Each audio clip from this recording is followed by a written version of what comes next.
I realized there was a lot of entrepreneurs that needed help trying to become more entrepreneurial because I believe that transparency leads to trust. Yeah, information is free, implementation costs a lot of money. Before you take the entrepreneurial leap, are you going to be cut out for that? It's not for everyone, that's for sure. Hey, Benny, welcome to the show. What's going on, Steve? Thanks for having me, finally.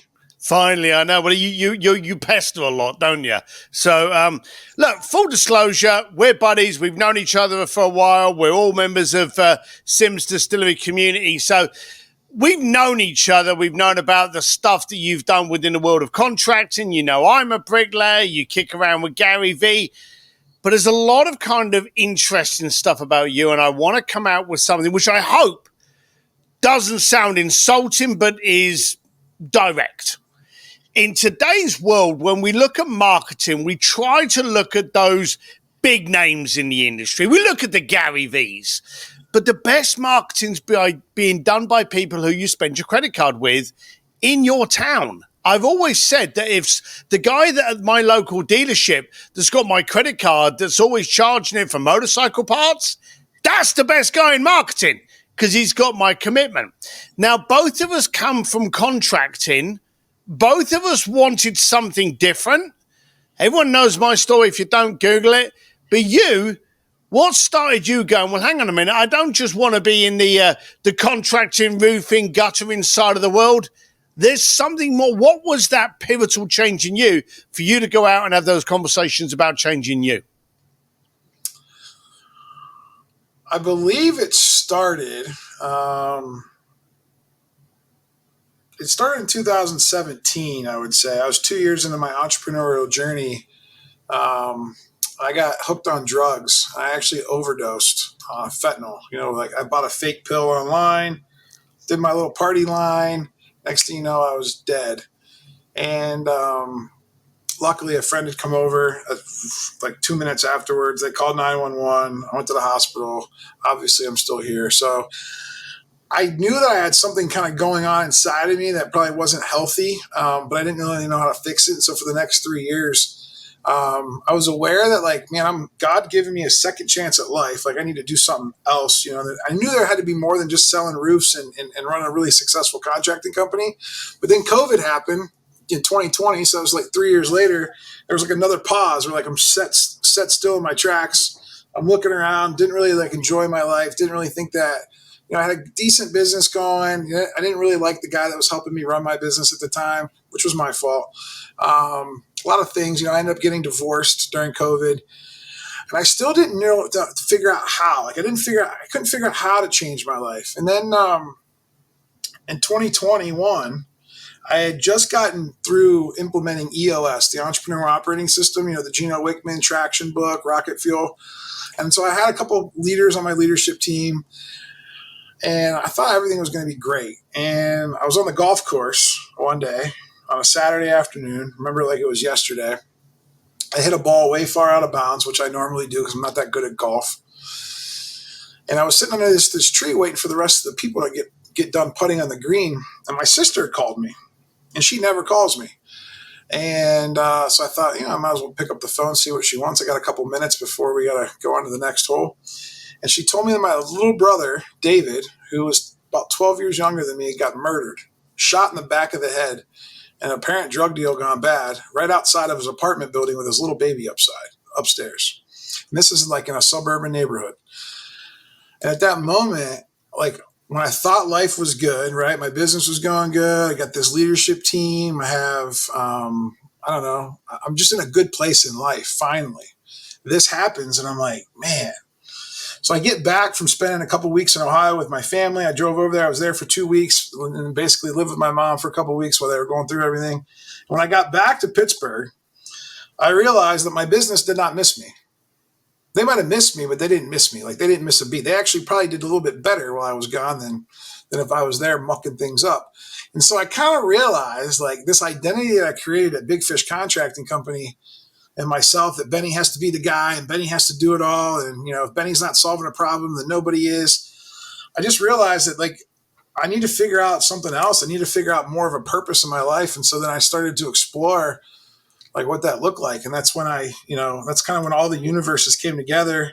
I'd always listen to Gary Vee on social media, but then I had an opportunity to invest in his new company called VFriends and the NFT project. I know me and you've talked about NFTs a couple of years ago when they were okay to talk about. Now we're probably not allowed to talk about. Now we're not allowed to talk about NFTs. But I got into VFriends. That was really cool because it kind of like got me into a group of other people, right? To like that wasn't in contracting, wasn't in roofing. I realized there was a lot of entrepreneurs that needed help trying to become more entrepreneurial. I call it like, there's a lot of entrepreneurs out there. Yeah. But then I'm like, all right. And they look at me like I'm special. And I'm like, I'm not really that special. If you knew my story, you'd probably think I'm a little messed up. But so then I got a passion of helping those people, entrepreneurs. And then I got an opportunity with another one of my friends, Joseph Hughes at Contractor Dynamics. They were training companies, roofing companies, on how to market their business, how to brand. He was inviting me to speak at workshops.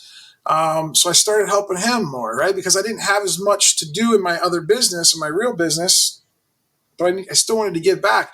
And then because of my brother's death and because of what happened to me with my overdose, I realized there's a lot of contractors that struggle with like addiction and drugs and, people in general, but especially in my industry.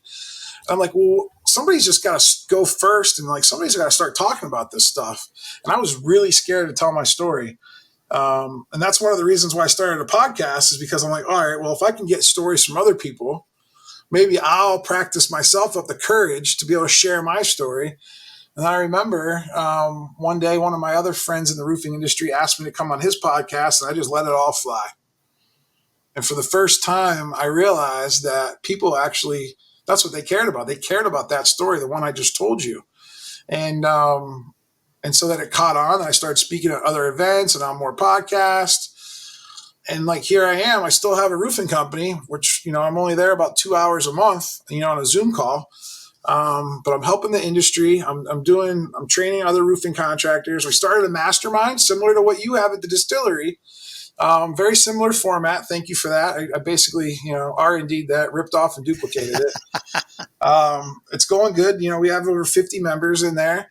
And I've been doing some keynotes, since I met you. I don't know if you remember this, Steve. I actually had you on my podcast I think it was almost a year before the distillery. And you told me on that podcast that you were conjuring up this idea of the distillery on my podcast. And then you made it come to fruition. And I remember when you sent me the email, I was like, yeah, I'm in. And I've got some good tips and tricks on public speaking and how to negotiate contracts. And I actually just signed another speaking contract today for Canada. So now I'm going to be an international keynote. So thank you for that, because like I feel like following guys like you that are kind of out there, kind of doing the personal brand thing. I know your story from blue fishing and how you pivoted to like be more of the personal brand, right? Instead of having to like be the guy that gets something for everybody all the time. And so I'm not stupid. I'm going to learn from the old guys.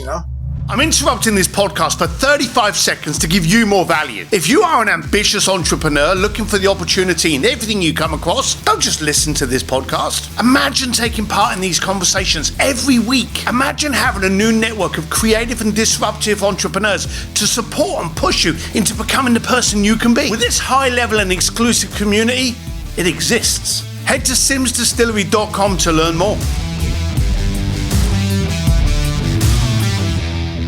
You've got a story, you've got a reason, you've got a why, but we all still know the contractors. Now, there are people out there that are selling cars, there are people out there selling watches. Not everyone's got a fancy watch, but everyone's got a roof. Or pretty much everyone's got a roof. Yet those roofers, the contractors, the masoneries, the builders, the plumbers, the electricians, those real trades, those real skilled tradesmen, they still have, and I know this from my experience and some of the people I still work with in London, they still have this kind of like, oh, I'm not smart enough for that. But they're some of the most humble, knowledgeable people about how to be the solution of someone's problem. Why is there still that, I don't know, that hindrance to kind of like, oh, no, I don't want to do this, when you clearly broke through it and went, hey, I want to teach people that they can market and strategize and build a company that doesn't need them to be in it in order for it to be successful. But there are so many people out there that still play the dumb card. Great question. And I think it's because of my unique background. So I didn't grow up with a hammer in my hand. Now my uncle started this roofing business right out of college. He got married, ended up having a kid early, like saw a sign for, hey, roofing laborers, and basically had to start working. And then 20 years later started a roofing company. And a lot of guys, if they swing a hammer, they're not usually as open to the ideas of marketing because they think it's a little self-serving, which I totally get. It's like, oh, they're the guys that like say, oh, I don't ever have to do any marketing or advertising. It's all word of mouth. And then I always say, well, you're also the same guy that has to be on every job site and can never take a vacation either. And I said, and is that really servicing your customers? I said, because once you have enough customers, you're not going to actually be able to service them all without like actually hiring some people. And then if you hire people, you're going to need more jobs. Then you're going to need more leads than just a little bit of word of mouth. I said, so it's not self-serving. I said, if you're not going to do it, no one else is going to come and do it. And if you want to change something about your business or the way you design your life, just doing the old school word of mouth and having a 1 year backlog. There's a roofer in my town that brags and thinks it's good that he's got an answering service that picks up his phone and says, we're booking roofs in the next year. Ain't no customer want to hear that. If they call you right now, like no customer wants to hear, oh, we'll get to you next year because we're so busy. Figure out a way to service the customers. And right, it's awesome that you have a great product, but now it's like time to put systems. And I think that's the biggest thing. I came from the world of car sales, customer service. I did debt collection on credit cards, mortgages. I worked at Verizon Wireless. And so I had this unique 10-year stint in sales before I found roofing. And then I basically just took everything from sales that I learned my whole life, everything I learned from my uncle about roofing and actual construction, and then mixed it with all the new things I was learning from social media back in 2011, 2012 with marketing and the Gary Vee stuff and the way, we do content today.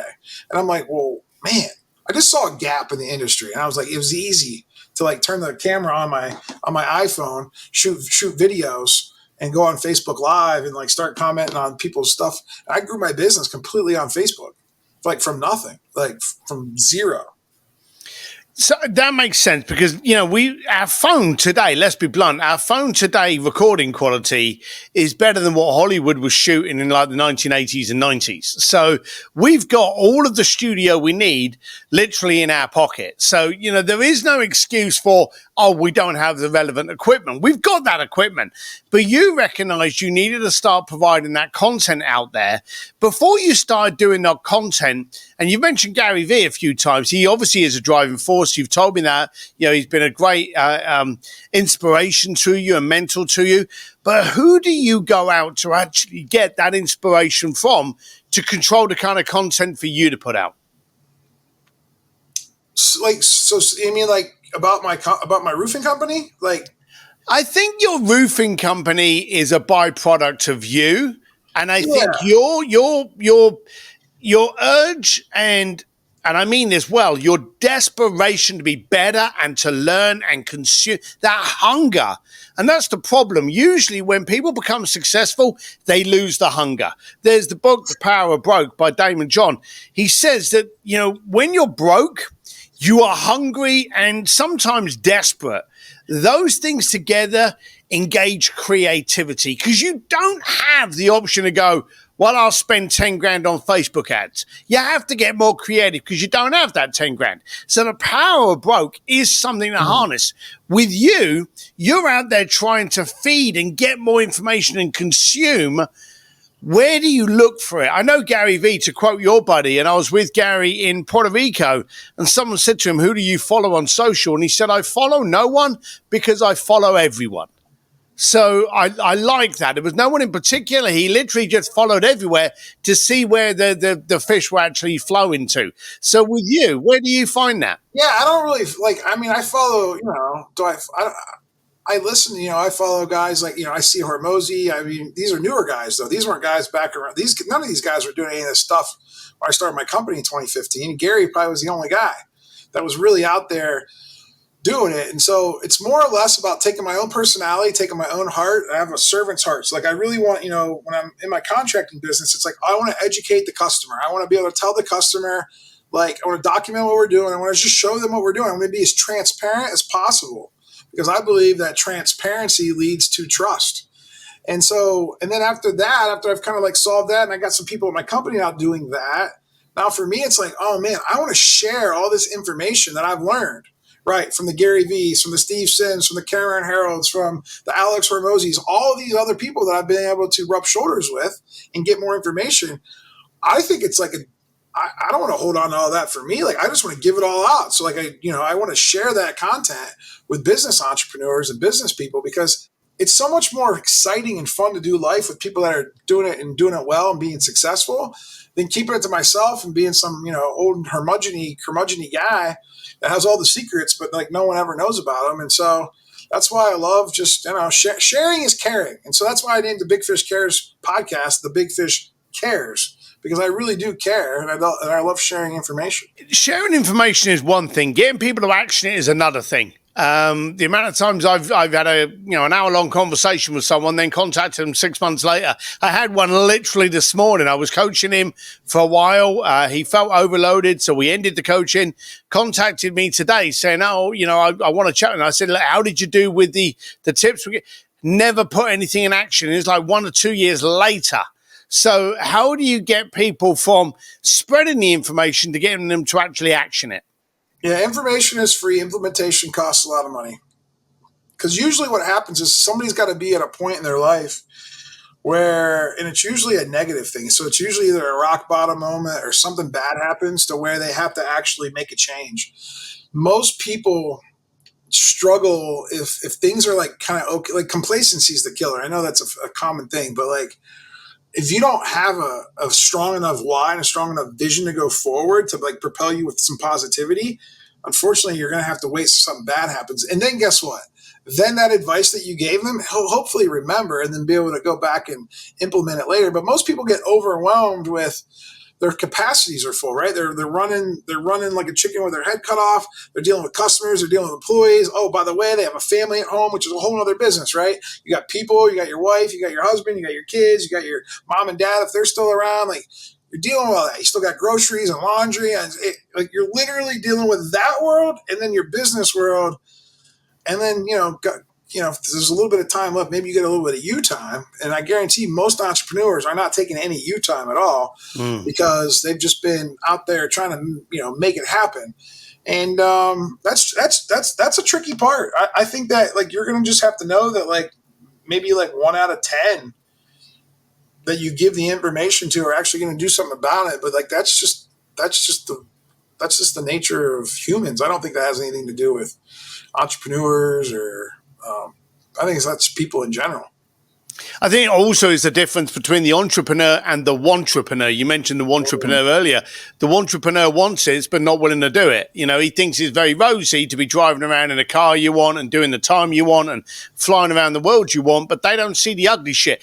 No one ever posts the ugly crap, the red letters, the threats, the debt collection. They never post any of that stuff on Instagram. And if they did, people would probably shout at them for just trying to get pity.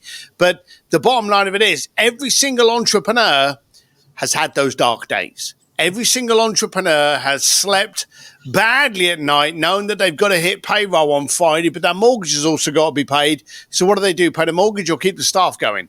It's always that tough thing. We've all been in that situation, but no one talks about it until they do, and they scare off the entrepreneur. Well, let me ask you this, though. I'm going to push back on this because I am actually curious. So let's just say that whole thing between the mortgage and between the payroll.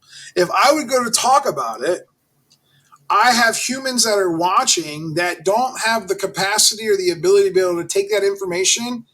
And if it was just entrepreneurs watching, sure, they might be able to understand it. But if my wife, who I'm paying the mortgage for, hears that conversation, or if my top employees hear that conversation, most people get scared and then they go into their own fight or flight mode. And so what would happen is a ripple for most people because they can't handle it. The entrepreneur can barely handle it themselves, but the other people that it's going to affect can barely handle it. So I believe that there's this like weird caveat where like if you share too much, people aren't going to like be okay. And if you don't share at all, you just look like it's actually not okay for you because then all that builds up. And so, like, it's an interesting conundrum. I'm glad you played on this because we've gone down that rabbit hole you were talking about. So here we go. Holding that shit in is bad. It doesn't matter what it is, doesn't matter what the debt is, what the lie is, what the problem is. Holding that in, that thing will grow and it will become cancerous, toxic, and it will hurt you inside. Mentally, it'll fuck you up. It's as simple as that. But you say about you can't share it.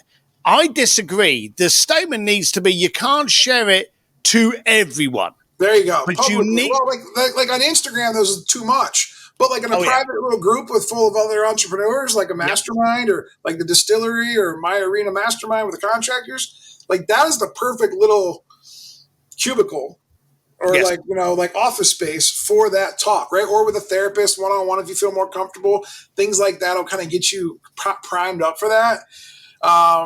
But I do agree with you. It's like, but we've not been taught though that like most of us grew up in an environment, our family and our parents, we're not supposed to talk about money. We're not supposed to talk about our problems. We're not supposed to talk about this.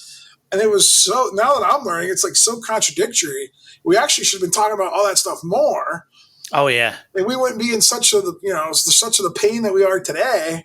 And so, I think it's our generation's time, and I say this, I'm 42. I feel like between 40 and 60, there's this sweet spot of people that are finally starting to get it. And they're the ones over the next 20 years that are going to be able to shift this vibrational frequency of the earth and start, I feel like, to make actual real changes, because I'm not going to teach my kid that you shouldn't talk about money or that you shouldn't talk about your problems. I'm actually talking about the opposite. Like, tell me everything. Yeah, you see, bearing in mind, some of us were only 2 or 3 generations away from people that were fighting in the war. And when we came back... my country, the Depression, too, like the Great Depression, yeah. Exactly. So, we've got these scenarios around, and then we've got the education from those periods with, as you say, you don't talk about these things. You hold them in. A man holds them in and supports it. That's bad. Now, too much sharing is also bad. But I think you're right. We need to get into a situation where, and I laugh at the schooling system. My youngest has just finished school. He's not been taught how to open up a bank account. He's not been taught how to manage his credit. He's not been taught the difference between an Inc., C, S, LLC. He's not been taught any of the basics of establishing a company, running a company, none of that. He's learned it from watching YouTubes and Instagrams. And here's the downside. There's a lot of scammers out there. So he's gaining this information of, hey, getting into ATMs and running this and running that. That'll make you a fortune. And it's lies. It's our job, the ones that have been kind of through these couple of cycles, that need to turn around and go, look. And you mentioned Gary Vee. Gary Vee came from a off license. He came from a liquor store, and he's raised all the marketing and everything he's ever learned. He learned from doing it himself and what worked and what he could pay attention to and how to react, how to become an early adopter. You don't have to love it, just adopt it and then work out if it works. So he did all of that stuff, and you're right. And the daft thing is, we're talking about Gary K. When did Gary explode? Well, as you say, around 215, 214, something like that? I mean, I guess it's like social media. I mean, I would say probably, 15, probably 16. I mean, it's funny when you look at Gary as like one of the OGs, and we're talking about 9 or 10 years ago. But because no one ever followed anybody around with a camera. Like, no entrepreneur ever had a dude with a camera that he was paying $60,000 a year to follow him around all day. Like, exactly. That was wild. So we found he was an early adopter. Now, my God, you go anywhere and you got some little young 17-year-old pup walking around. He's got 3 or 4 guys walking around with him as though he's bloody Jay-Z. It's kind of annoying, if you don't mind me saying so. But we've got people that we've looked up to. We're still harboring bad education, and we're still harboring the opinion on what conversations to have that we need to change. We need to be able to turn around and talk about business. I did a posting the other day that it mentioned that when someone dies, you have all these people that turn up at your funeral. You have all these people that carry your coffin in. But when you're going through shit, who's there? Usually no one.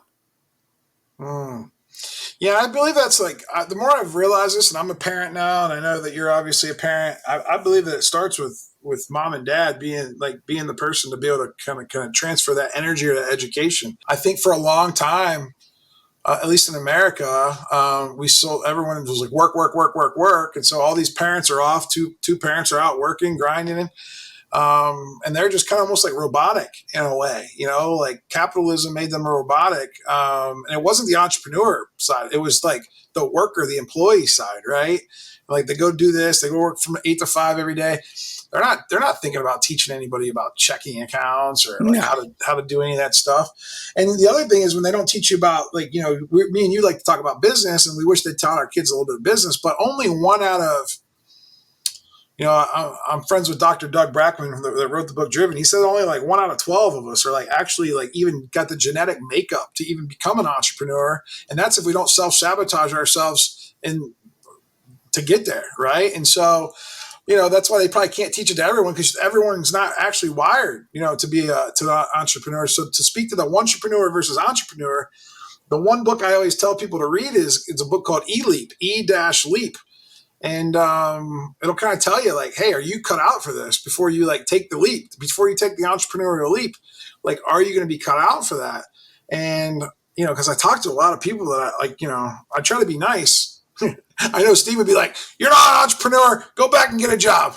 Like, I'm still not able to just say that because I always want to give people hope and inspiration. But sometimes I'll walk away from people. I'm like, man, you're not cut out for it. They don't have the risk tolerance. They don't have the passion. They don't have the energy, the enthusiasm. They don't have the ability to take risk. Yeah, I mean, it's not for everyone. That's for sure. It's not for everyone, and that's why I know you have a mastermind.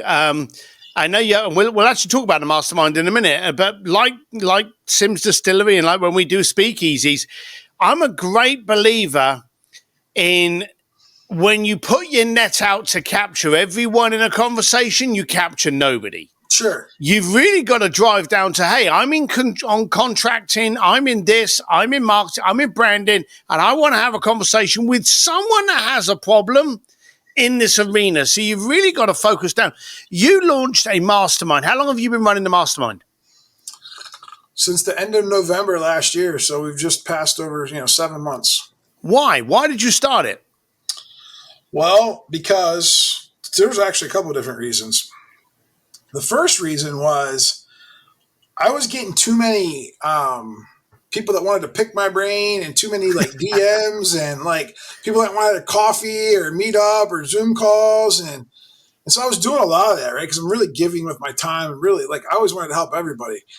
But I was like, man, this is not scary. I said, that is not like even like that's just not. I'd rather just talk once and like we can see what happens. And I think that'll spread out the information. The other reason is my buddy Joseph, who has a high ticket marketing coaching education program, only had a high ticket offer. He only had a $36,000 a year offer. And like, so he had this huge brand, this awesome brand, and all these people that wish they could do business with him, but like less than 1% of the whole industry could even do business with him. And so I'm like, Joe, you need like a little bit more of a lower ticket offer to get some people just like educated to get to that level to where they can hire a full-time marketing manager so they can take advantage of your course and your program. So that was reason number 2. And the other reason is after I saw you, and again, I've been a part of a bunch of different masterminds, but after I saw what you did with the speakeasy and with like the weekly Zoom calls, I'm like, that's the perfect amount of mix. Because some masterminds are like, you just show up once or twice a year and it's a big, go to a hot exotic location or a beach. And a lot of it's just kind of hanging out, not really getting to work. I like the weekly 1 hour thing because you can, like, people can't learn. Like, if me and you could talk for 8 hours straight and someone's still going to only remember 38 seconds of it. And so, like, why not give it to them in little bit lower doses over time, and then do a meetup? So we have, instead of a speakeasy, we don't call it a speakeasy, we call it a boardroom. So we had an arena boardroom in New York City. That was pretty cool. And then just being able to get together, kind of like the way Gary Vee does it. So like how sometimes I get to go to these events with Gary Vee. I went and had champagne and caviar with him.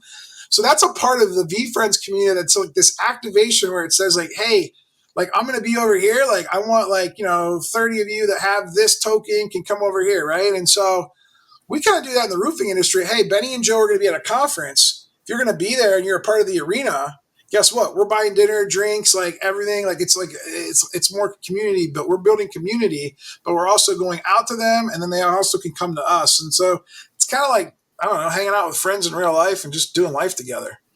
It is good. I've appreciated you being part of the Sims Distillery community.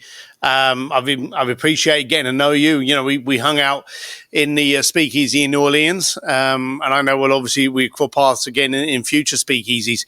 New York City, baby. Are we allowed to tell them New York City? That's right, New York City. We'll see you there. You're never going back, I hear.